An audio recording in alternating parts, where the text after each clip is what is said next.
Welcome, everyone, to another edition of Research Talk's Qualitative Conversations. I'm Ray Maietta, president of Research Talk.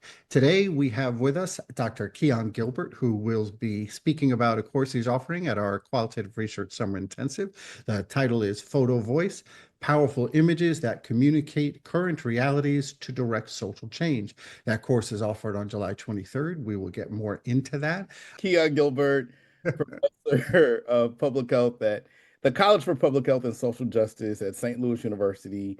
Also the executive director of the Institute for Healing Justice and Equity and a fellow at the Brookings Institution in Washington, D.C. I was exposed to Photovoice as a graduate student when I was a graduate student at the University of Pittsburgh, and then had the privilege and pleasure of taking, sort of co-teaching, serving as a TA. I don't know exactly what my role was when I was a postdoc at UNC, and Jeannie Ng and Alexandra Lightfoot were co-teaching this course at UNC. And so I had a chance to see how they utilized Photovoice as a primary method of teaching students how to develop community-based, community-engaged projects. And so it was a great way for me to sort of see it in action in a couple of different ways, and then to also then take it upon myself to adopt it as a method that I wanted to use for one of my postdoc projects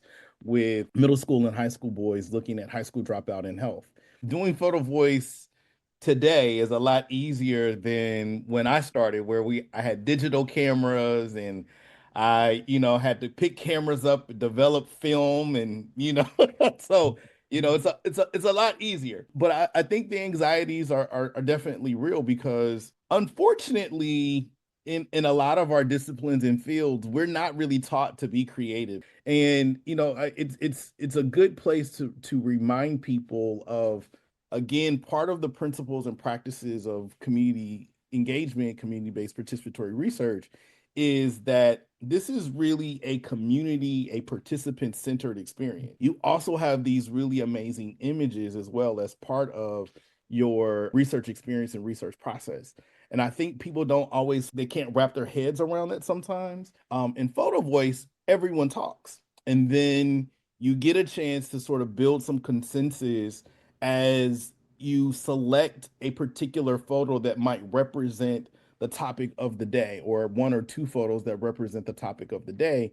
And so you also get an opportunity to not only participate by talking, but you're listening to the perspectives of other people. And it's a really great way of learning about how other folks are sort of thinking about the same kind of problem, or same kind of even solution.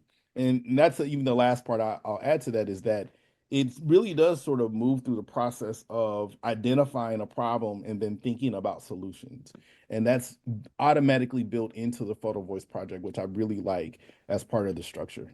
I think Photovoice is a great approach, a great method to utilize, and just considering it as an option and digging deep into how does it work, how might it work for projects, could be really important, and maybe generate some data and information for you and your community partners in ways that you've not thought of before.